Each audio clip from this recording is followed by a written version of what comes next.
কুচি করে কাটা আলু, সামান্য পেঁয়াজ কুচি, 1 চা চামচ পেঁয়াজ বাটা, 1 চা চামচ আদা রসুনের বাটা,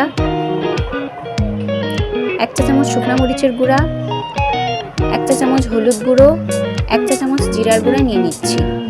যারা এখনও চ্যানেলটি সাবস্ক্রাইব করেনি অবশ্যই সাবস্ক্রাইব করবেন আর ফলো করে সবসময় পাশেই থাকবেন। ধন্যবাদ। তারপর দিয়ে দিচ্ছি টেস্ট অনুযায়ী লবণ,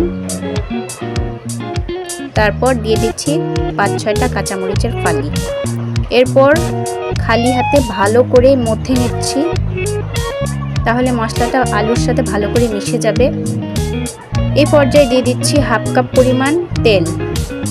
তেলটা একটু বেশি ইউজ করলে ভালো, তাহলে চচ্চড়ির টেস্টটা আরও ভালো হয়। তারপর ভালো করে মেখে নিচ্ছি। এ পর্যায়ে দিয়ে দিচ্ছি ধুয়ে রাখা ছোট মাছগুলো। এরপর আমি হালকা হাতে মাখবো, কারণ বেশি মাখলে মাছগুলো ভেঙে যাবে। তারপর দিয়ে দিচ্ছি 1 কাপ পরিমাণ পানি। এরপর আমি চুলার হিটটা হাই করে চুলায় বসিয়ে দিব। তারপর যখন একটু জাল হতে থাকবে তখন আমি ঢাকনা দিয়ে ঢেকে দিব 8 থেকে 10 মিনিটের জন্য।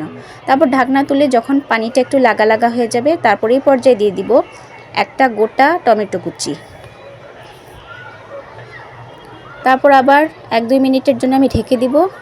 এই পানিটা এই পর্যায়ে দেখতে পাচ্ছেন বেশ কমে এসেছে। তো আমি পানিটা আর একটু টানার জন্য অপেক্ষা করব।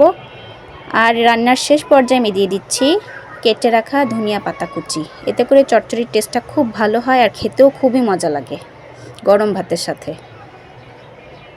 তো ধনিয়া পাতাগুলো দিয়ে আমি 1 মিনিটের জন্য ঢেকে দিচ্ছি, যাতে চচ্চড়িটা একটু মাখা মাখা হয়। তো আমার চচ্চড়ি রেডি। ভালো লাগলে অবশ্যই ফলো